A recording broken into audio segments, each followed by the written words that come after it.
Dude, look at this freaking headlight bulb. That is 100% not how your headlight bulb is supposed to look. And that has nothing to do with aux beam. I actually killed every single light bulb in my driver's side headlight. When we were drifting last time, you guys know it was raining one of the days, and we're still learning. We went off track maybe once, maybe twice. Got a little muddy, and you can see in the back of this, I already blew it out a little bit, but the whole back of this light was full of mud. So I think what happened was it got really, really hot. It got caked with mud. The fan wasn't working, and it literally overheated and split itself in half. But every light bulb in that headlight basically was dead. So, news to anybody, don't go mudding with your Genesis. So yesterday we actually pulled the Genesis into the garage because I was having a problem last time we were drifting where my hydro felt like it was sticking. Towards the end of the second day, I was starting to feel like my hydro was getting a little bit seized, like I would pull it, but then when I pulled it the next time, it like really didn't move. It just went like a little bit, and I was like, this is not good. So yesterday, pulled the Genesis in here real quick. We were just trying to service the calipers, and one of them ended up being completely seized and completely dead. So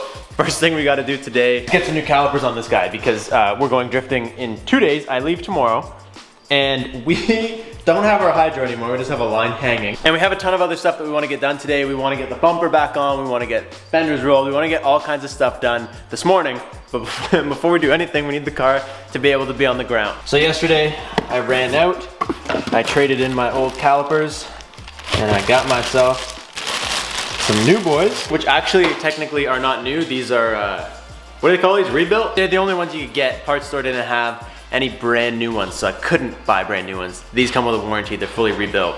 They're nice and clean, they look all right, they should do the job. Before we get too into today's video though, I do want to remind you guys that if you want a chance to win a Jeep Gladiator or $50,000 cash, which if you guys have been following me on Instagram, I have been out and about driving Gladiators around a little bit. Don't forget that September 18th is the last day to enter with the sponsor of today's video, the Ridge Wallet. You guys know I've been using these things forever. I absolutely love these things. I make everybody use them. This one's Chris's, this one's not even mine. I literally make everybody use these. These are the absolute best wallets. They have room for up to 12 cards inside, which helps you cut down on all your junk, really. Like, it's a good way to minimize everything you're carrying. You don't need everyday carry to be full of gift cards and garbage. This helps you bring around just what you need. It's got a little money clip on the back. I like these guys because they fit in any pocket. They're not super bulky. They're really, really slim and just nice to carry around. And right now, if you go to the link in the description to go to theridge.com/Robbie, you guys not only get 10% off a purchase of anything on their website, they sell backpacks, they sell battery chargers, they sell tons of cool stuff that I use almost all of. But you also, every single dollar you spent gets you entered to win a brand new Jeep Gladiator. Dude, it's a soft top, or you can take 50 grand cash, but I don't know why you would do that. That's a silly choice. Take the Gladiator's sick. Get out there, grab yourself a wallet, use the link in the description, and thank you to The Ridge for sponsoring today's video.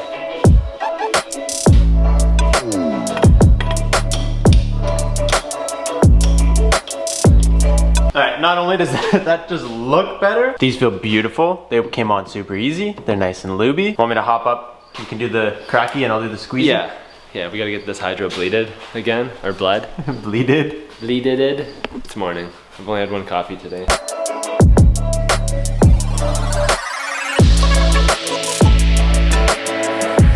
Okay, hydro's all bled, and I'ma just say it for everybody that's mad about this stock Genesis shift knob. I got one, okay? I got the exact same anodized purple D&D doinker for right here. Matches the wheels, the seats, the hydro, everything. But it's not here yet. It didn't show up in time for our drift day. So unfortunately, you're gonna have to deal with the Genesis one for a little bit longer. Anyways, new calipers are on.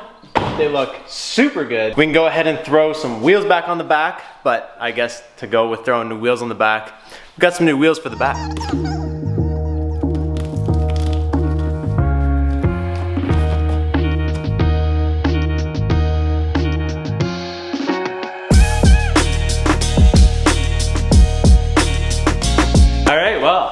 For today's wheel unboxing, we have Robbie's same wheels that he's already running.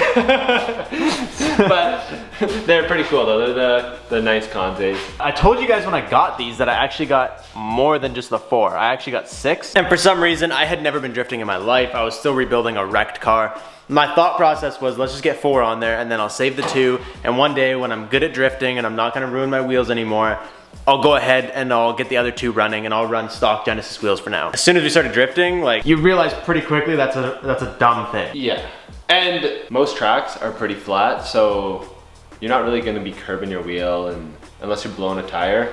So realistically, you can run whatever you want. Yeah, I mean, yeah, at the end of the day, we got the Conzes We got the 6 so that we could run them drifting, and I've been running stock Genesis wheels anyways, and I have 4 Conzays that are just sitting around. So I've had these boys fresh in a box. Look at the, We should almost replace this front one with a brand new one, because I may have doinked this one last time we went drifting, but I like to send it and try to learn and be as good as I can when I'm drifting, so I feel like keeping these in a box is never gonna do me any good. They're never gonna get run if that's my same mentality. So we're actually gonna be taking these guys, which have been on the rear since I unboxed the wheels to you guys that day. And we're gonna be taking the Toyos off because these Toyos are way too good for me to go drifting with. They're a little too grippy for me. They're also 255s, and Jenny's a little bit of a bitch and can't break those 255s the way I want it to. So I got these tires and whatever for like the nice fitment look. They're okay. When it's raining, I run them because they're a little bit of extra grip, but for the most part, I run only stock Genesis wheels in the back. And I've been kind of getting sick of looking at photos of my car and watching videos of my car with the Jenny wheels in the back, knowing I have a beautiful set of Conzays that I could be running that I'm not. This actually isn't a secret to you guys. I fully recommend doing this if you guys are learning how to drift. Me and Chris literally run around. We've even really awkwardly encountered subscribers while doing it. And you basically just go to like a tire shop. You know, this guy got rid of these tires because they were getting low, and he got 4 new tires. And we got 4 tires. We got these boys put on yesterday. These are 225 40s, and they have like a nice amount of tread left, and they were free. That is the cheapest way to learn drifting. Yeah. I will tell you guys, no matter what you see me spending money on or doing, like, be smart. You don't need to go buy thousands of dollars worth of tires for a drifting season. If you're learning, whatever, man, it doesn't matter. As long as you got something to spin, you're gold. So yesterday, when we went out to get the calipers, we actually went out and we got a couple extra tires. We got them mounted on the Genesis wheels. I got 4 Genesis wheels, which are good, but they're basically gonna be my backups. We got 4 more tires like this with some nice tread life left. The sizing may not be like perfect. When you go out and you do that kind of stuff, sometimes you have to accept like, okay, one set of tires is gonna be a little bit beefier, the other set of tires is gonna be a little bit thinner. At the end of the day, I just want tires to learn on. We got these boys put on yesterday, and then we left 4 tires at Justin's shop. Justin's gonna go ahead, rip these tires off, put some fresh boys on, and put some fresh boys on our fresh new wheels. And with the angle kit, dude, we are gonna start looking super fresh when we're out there drifting.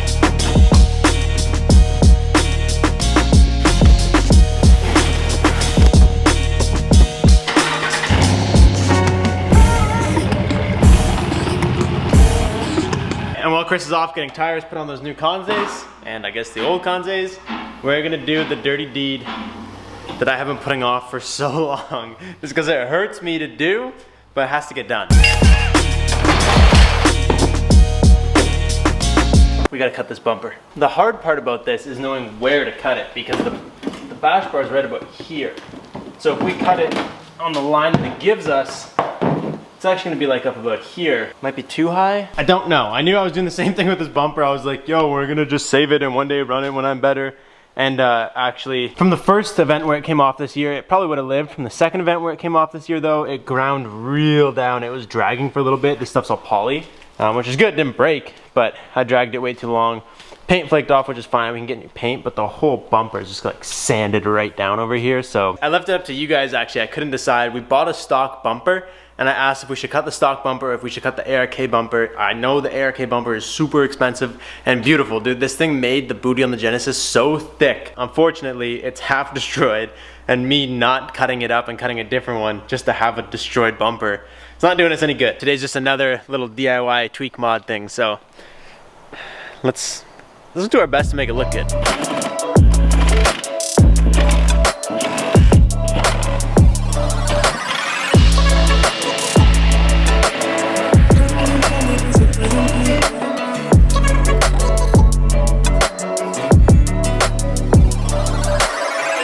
That looks so much better. So I'm gonna just make my own little line there, bring it across with the bottom.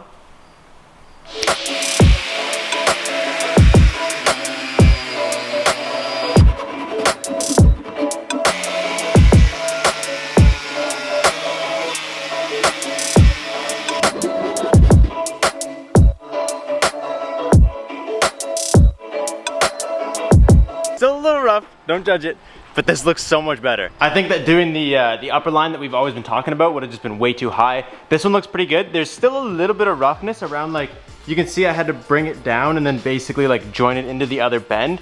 And I was gonna try and sand it all out, but you can see right here the paint started kind of coming off, which obviously the paint's coming off the bumper all over, but I figure I'd rather this cut be a little bit rough for now, like not perfectly seamed, but have paint on it than me sand it and the whole thing's kind of jittery like that. So I'm gonna wait till we actually go ahead and try and paint this rear bumper to sand that into like a perfectly round transition. Aside from the fact that that needs to be tweaked just a little bit, dude, this looks so good. I think anything that's directly in line with the tire shouldn't really rip the bumper off. Every video clip I ever seen where the bumper got ripped off, it got ripped off from basically right here in the middle part. This diffuser grabbed and pulled it off. Hi! Yo. How we looking? Pretty fresh. Pretty fresh? Oh, damn, that's actually not bad, dude. Oh, we are on the move. Okay, well, you're good here. Nice, dude, those actually look all right. Like I told you guys, sometimes when you get wheels like this, you don't have a lot of choice, or tires like this, sorry. You don't get a ton of choice because you kind of get what's there. We've seen this size, which now looks like an absolute beefcake, but Yeah. we've seen 235 50s and we've run them before. Like the last drifting video when I said like, oh, these are the beefy tires, they didn't even look this beefy. I know, that almost looks like a drag slick. I know, it does look like a drag slick. I don't know, I'm sure it'll be actually totally fine because we did run them the exact same size and they were completely fine.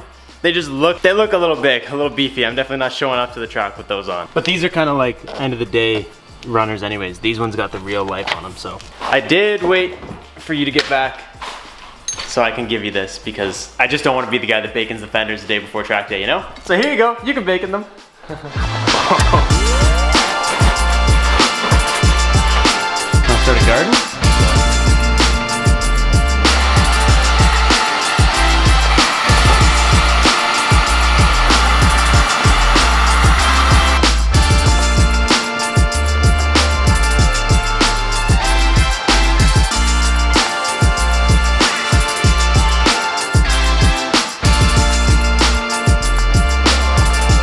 We're gonna have to get this thing outside to see how this actually looks. Interestingly though, the tires don't look as wide right now.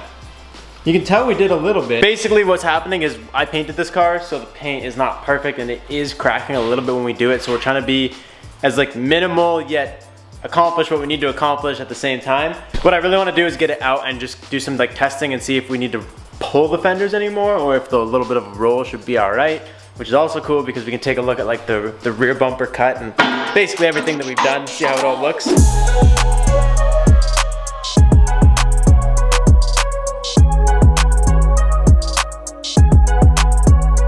Can't lie to you guys, this is not the first time I'm ending this video. We actually already did a bunch of stuff and I ended the video, but we were kind of in a rush because Chris had to go and like we were trying to get a couple things done and I feel like I rushed through the ending. So I wanted to take a second and redo this whole thing. We did do some important testing in the driveway before I ended it the first time though. I just want to make sure we're not going to completely bacon this thing while we're going. Maybe we'll jack it up just a kiss because that's really close. I just want to check that like my steering wheel doesn't bind and it comes back while I'm drifting. You know what I mean? Like I don't want to be halfway turned and then my steering wheel just gets locked there and I gotta force it back. Yeah, that would be the best way to test it. Okay, yeah, so that came back there. It comes back and it's coming back and we're not even drifting. So you guys can see like everything works, everything clears. I'm scared that it might not clear on like a big drop. I also don't want to run this thing as a monster truck. I kind of like the way it looks. I'm willing to take the risk. We'll see what happens. I think the absolute best part about today though is that this is how this car looks now. Like the Conze's in the back, normal, you know, normal, all the wheels match. We haven't had this car like this at all. I load it up on the trailer like this, I leave it in my driveway like this, but every time we're drifting, it's not like this. It has the Genesis wheels in the back, which like I said, we're gonna kind of still do because, you know, we'll burn through these and we'll need to swap them on at some point, but I'm just hyped that we got the extra Conze's when we got them originally. I completely forgot about them. They've been in my garage forever, but I told you guys at the last drift event, it was my goal to get them on here for this one, and I did it. We also went ahead and we fixed the fenders a bit. You guys can see they're rolled. They're not perfect. Unfortunately, because I did paint this car, the paint isn't sticking like a paint normally sticks when you roll fenders. That's just all I can say. It's coming off a little bit. It's not nice. Maybe one day we can throw a wide body on there. Maybe one day I'll just paint over it and call it a day. At some point, we're gonna have to paint this rear bumper again. My thought process is like over the winter we'll fix this up a little bit, paint it, and then whatever, if we got to paint the front fenders at the same time, we paint the front fenders at the same time. And obviously the absolute best part of this thing, dude, is the booty. It's just so hard. The camera just sees it as a shadow, but I promise this thing looks wild. You can see both cans, you can see the bash bar, and once I like, again, during the winter, sand this down a little bit and make it like perfectly round, dude, I think this is like it's got like a perfect drift booty. And also too, like I never showed you guys this, but it's something that I filmed, but it never ended up in the video. This is why we have such dumb camber on this car. Right now, this thing is full lock, and look at how flat this tire is sitting on the ground. So you guys can see this is a fresh tire. This is the one we swapped. This is the tire that we have been running since before the angle kit, and you can see all right here is worn, almost right to here actually. So this is all worn, all on the side. Because basically before this kit, when you were like this, that they would have such positive camber that you'd be riding like fully on the sidewall, whereas now the sidewall still touches. This tire needs a little bit of air. Still touches, but it's not as bad. We won't be rolling the tires over so bad, which should really increase grip. And all you guys were saying it, I'm gonna leave the sway bar out. It makes sense. It's just something that I never thought of. I don't drift, I'm learning, so I didn't know that you're supposed to get rid of your sway bar. I'm leaving it out. And I hope you guys are pumped. I hope you guys like the wheels and everything. I'm gonna go wash this thing because it's still nasty. From last time we went drifting, it's covered in mud and stuff. So I'm gonna leave you guys here. I'm gonna wash this thing up, load it on the trailer, and get ready to go. Thank you guys so much for watching. I'll catch you guys next time. Peace out and stay committed.